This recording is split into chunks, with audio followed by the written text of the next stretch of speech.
Hi, St. Joe's. Mrs. Winterstein here. Grades 2, 3, 4, and 5 were supposed to go on their field trip this month to Lincoln Caverns. So I'm going to read you The Magic School Bus Inside the Earth by Joanna Cole and Bruce Deegan.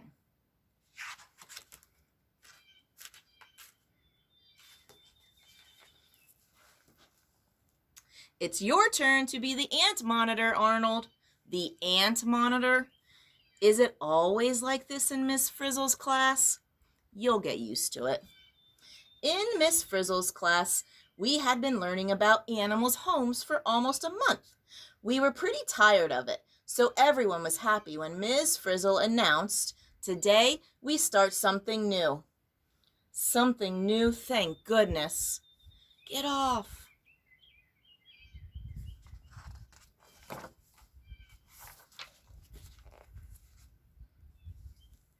"We are going to study about Earth," said Miss Frizzle. She put us to work writing reports about Earth science. And for homework, she said, "Each person must find a rock and bring it to school."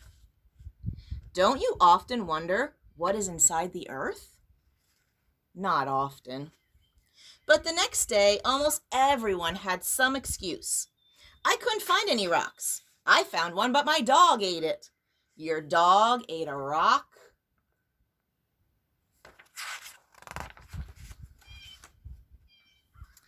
Only 4 people had done the homework, and Phil was the only one who had found a real rock. "That's not a rock." "It is too a rock. It's part of an old 7-Up bottle." "You chipped this off the sidewalk, didn't you, Wanda?" "I guess we'll have to go on a field trip and collect rocks," said Miss Frizzle. "Arnold, that looks like styrofoam to me." "Yeah, covered with dirt." "It could be a stale cupcake." "You actually touched this, Arnold?"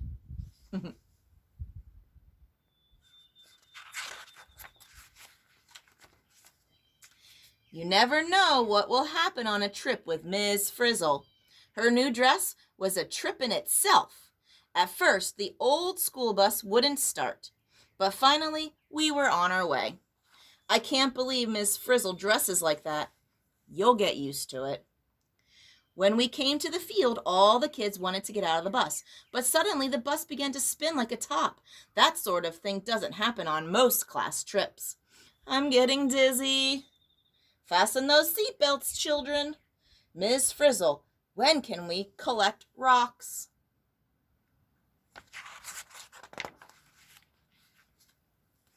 When the spinning finally stopped, some things had changed.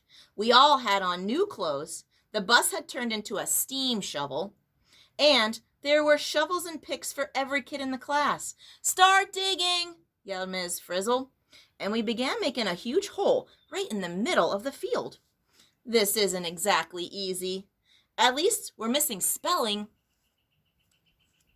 First, we will dig through the Earth's crust. The top layer of the crust is soil. It looks like dirt to me. Dirt is another name for soil. Oh, great. Now she can read my mind.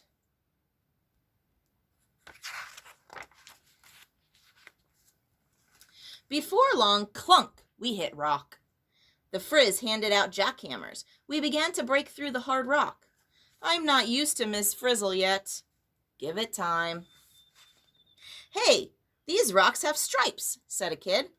Miss Frizzle explained that each stripe was a different kind of rock. Millions of years ago, these rocks were formed in layers.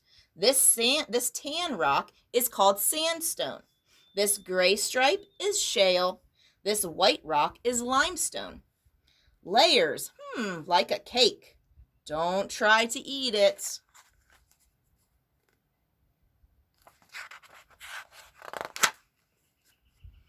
We chipped off pieces of the rock for our class rock collection. "These rocks are called sedimentary rocks, class," said Miss Frizzle. There are often fossils in sedimentary rocks. Sandstone is made of grains of sand all pressed together. Shale is made of mud and clay all pressed together. Sandstone feels grainy. This shale has a fossil of a leaf in it. If limestone has a fossil of a shell in it, That's because limestone is made of shells all pressed together. Millions of years ago, there was a sea here.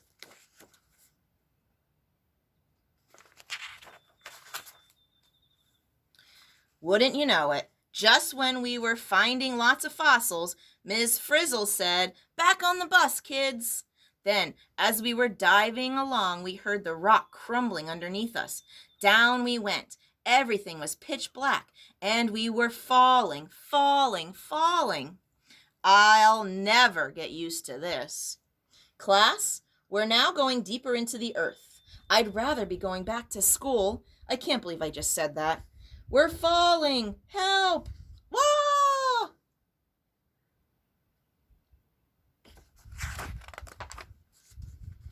We landed with a bump. Ms. Frizzle switched on the headlights. We had fallen through a hole into a huge limestone cave. Rainwater has been dripping down through the earth for ages, said Miss Frizzle. The water wore away this cave in the rock. This whole cave is made of limestone. Can you find more fossils here? Here's one, Miss Frizzle. Pointing to the girl, she says, "Knock it off." We wanted to stay for a while, but suddenly the bus sprouted a drill. It started boring through the rock. Frizzy shouted, "Follow that bus!" And down we went. Look, a stalagmite growing from the ground, and a stalactite hanging from the ceiling. The farther down we went, the hotter it got. The rocks were harder, too. These are rocks that were changed from one kind to another kind by heat and pressure, explained the Frizz. Rocks that were changed are called metamorphic rocks. I didn't know rocks could change. It takes millions of years.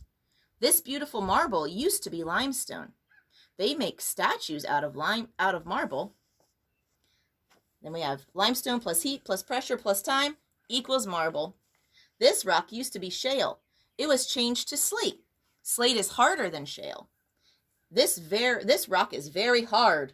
And she's knocking on his head. Cut it out.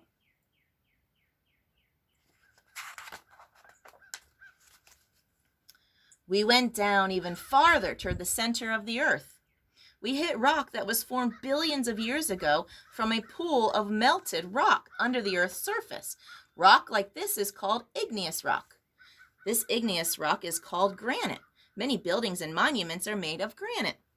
Arnold, will you carry these samples? Earth science is heavy, man. I never knew rocks could melt. We had dug all the way through the earth's crust. It was so hot now that Ms. Frizzle told us to get back in the bus.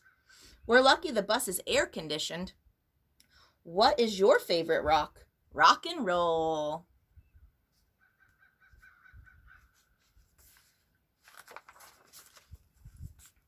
She stepped on the gas, and the bus started really drilling. Soon we were actually inside the earth. It was hot, hot, hot.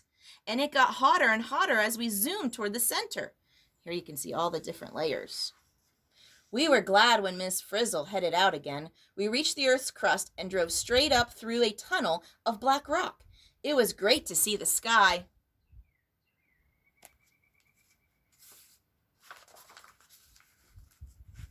Then we looked around. We had come out on an island in the middle of the ocean.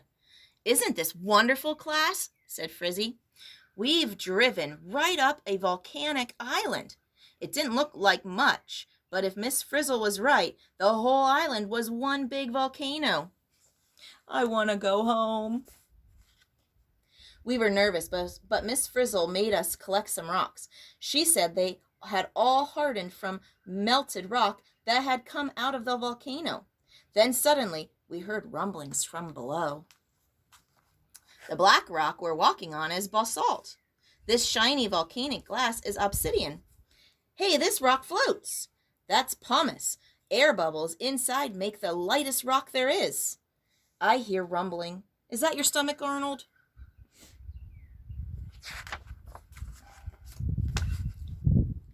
We scrambled into the bus. The Frizz turned the ignition key and stepped on the gas. Nothing happened. The bus would not start. We thought we were goners. He goes, uh-oh. Red hot lava came streaming out of the volcano. Some of it shot into the air like a fountain. Some of it flowed over the land like a river. Our bus went along with it, right into the sea.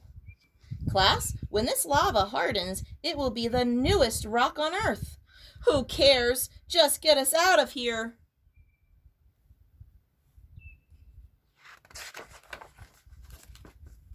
When the red-hot lava hit the water, it made a huge cloud of steam. All we could see was white. We seemed to be rising with the steam and floating along.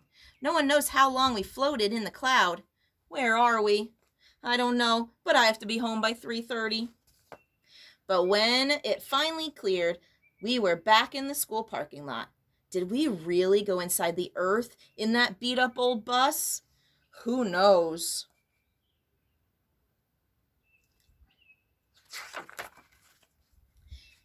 It had been a weird trip, but we did get a great rock collection for our classroom. Arnold, that's not a rock, that's styrofoam. Not again. And there's their rock collection. Pretty cool, huh? All right, St. Joe's. I hope you enjoyed our story, Inside the Earth. Good night.